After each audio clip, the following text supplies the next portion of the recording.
22 मई को विभिन्न संगठनों की ओर से देशव्यापी रोष प्रदर्शन के तहत पंजाब के भी 16 जन संगठनों ने समूचे राज्य में जबरदस्त प्रदर्शन किए और धरने दिए।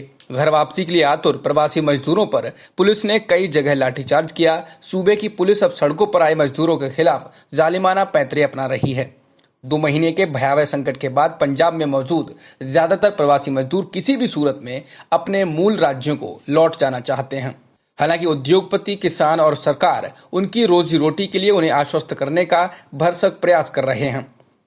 22 मई को हुए रोष प्रदर्शन में एक स्वर में कहा गया कि केंद्र की नरेंद्र मोदी सरकार ने कोरोना वायरस संकट को बहाना बनाकर मजदूर जमात पर तीखा हमला किया है। 8 घंटे के बजाय 12 घंटों की दिहाड़ी लागू करना श्रम कानूनों की खुली हत्या है और मानवता के साथ बहुत बड़ी ज्यादती है।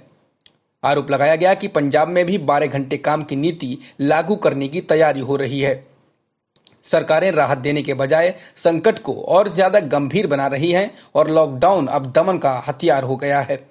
प्रदर्शनकारियों ने कहा कि लॉकडाउन ने पुलिसिया अत्याचारों, नाजायज गिरफ्तारियों, भुखमरी हादसों और आत्महत्याओं के नए रास्ते खोले हैं और केंद्र और राज्य सरकार आवाम की असली दिक्कतों की तरफ पीठ किए हुए है।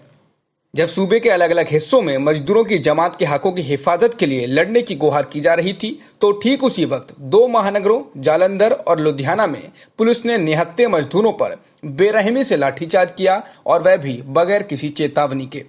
जालंधर का बल्ले बल्ले फार्म हाउस इन दिनों घर वापसी करने वाले प्रवासी मजदूरों की पनागाह बना हुआ है। तकरीबन 3000 प्रवासी मजदूरों ने यहाँ अपना डेरा बनाया हुआ है। एक मजदूर शैलेंद्र यादव ने बताया, दोपहर को पुलिस ने अचानक लाठीचार्ज कर दिया, हमें तो वजह भी नहीं मालूम। एक अन्य मजदूर अनवर खान के मुताबिक शायद पुलिस हमें यहाँ से हटाना चाहती है और इसलिए हमें तितर बितर करने के लिए लाठीचार्ज किया गया। हालांकि जालंधर पुलिस के अधिकारी लाठीचार्ज की इस घटना को मानने से इनकार कर रहे हैं। इसी तरह लुधियाना में भी प्रवासी मजदूरों पर पुलिस का बर्बर लाठीचार्ज हुआ। पंजाब में कई जगह प्रवासी मजदूर पुलिसिया लाठी तंत्र के शिकार हो रहे हैं। सरकारी दावे हैं कि मजदूरों को लगातार खाना और कच्चा राशन मुहैया कराया जा रहा है, लेकिन जमीनी हकीकत का जायजा लेने पर पता चलता है कि इन दावों का कोई सिर पैर नहीं है।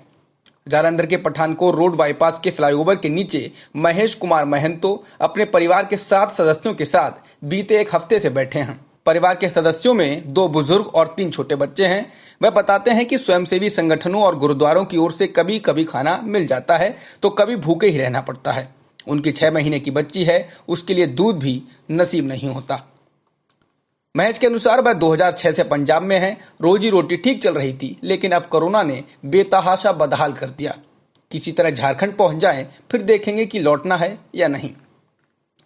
कोरोना वायरस प्रवासियों की ही नहीं बल्कि स्थानीय लोगों को भी गहरे जख्म दे रहा है।